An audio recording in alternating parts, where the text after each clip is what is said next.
Hey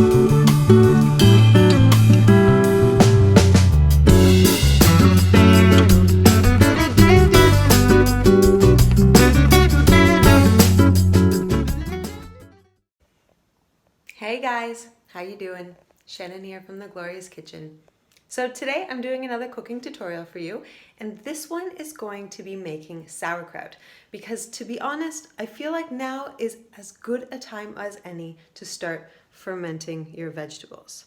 I don't mean to sound like a doomsday prepper, but let's be honest. Less trips to the grocery store may be meaning a few less vegetables for some of you.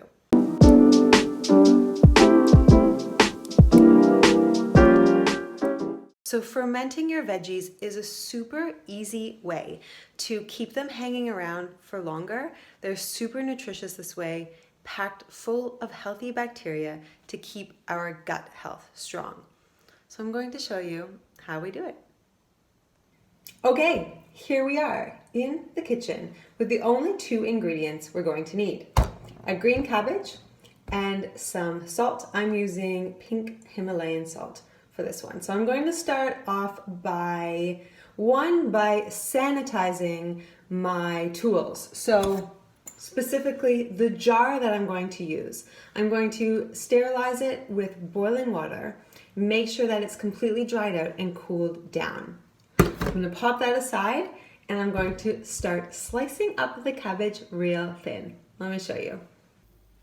Okay, so I have started slicing up the cabbage and just slicing them into very thin slices, but I also kept aside the two top layers. We're going to use those to pack down the sauerkraut.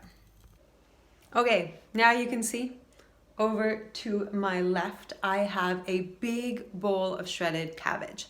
So now I'm going to add about 2 tablespoons of salt to that.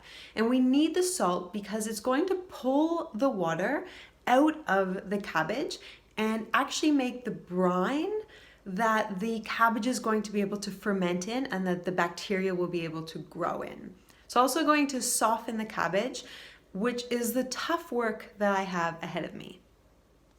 Okay, so with super clean hands, I started to just squeeze the cabbage and really get all that liquid out. You can see that it's forming now down there. So that's the brine.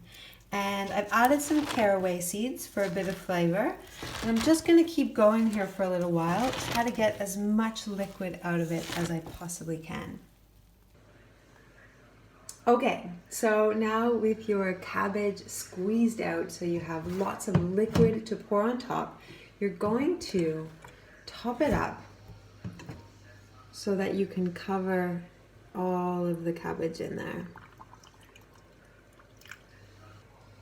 Finally, you're going to take some of those leftover cabbage leaves that we saved from the beginning, and we're going to just use them to press down so that all of the cabbage inside is submerged completely underneath of the liquid, underneath the brine. That way it can start to ferment properly over the coming days.